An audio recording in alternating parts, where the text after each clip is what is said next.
librarian here at University of Washington. Can you hear me okay? No.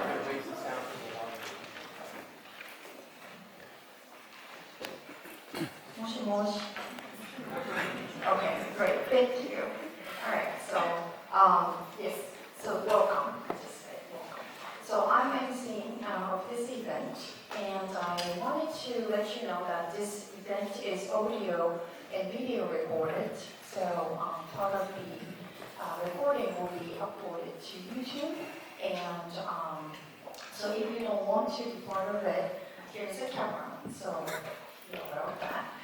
So first, I would like to thank Ms. Hotta herself for appearing tonight.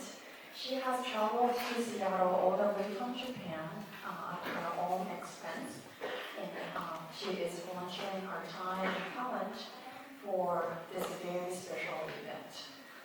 We are deeply grateful about her travel, and I would also like to acknowledge Mr. Kimichiro Hotta.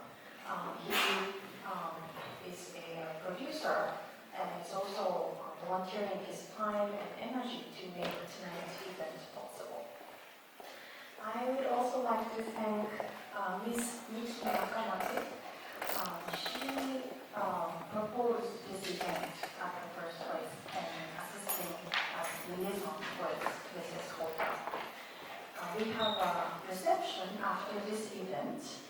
Ms. Janet Hennick, she couldn't make it tonight, but her endowment that she founded in honor of her mother makes the reception possible. So this event is supported by wonderful volunteers. Those are staff and student members, including Jennifer Miller. She might be still running around. And Mariko Kawamoto, Jane Yo, and Victoria Lapard. Thank you very much for the help.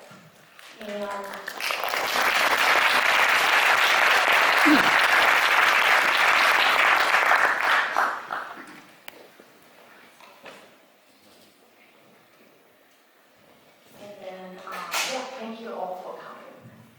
Well, tonight, followed by Professor Atkins' introduction to the tale of the Heike, we will enjoy a dramatic recitation of excerpts from the tale of Heike by Ms. Kima Hotta. Then I would like to interview Ms. Hotta, and there will be a question and answer session after that, so feel free to ask questions then. Starting at 8 p.m., we have a reception at East Asia Library across the hallway. So if you can stay, please come join us for the reception.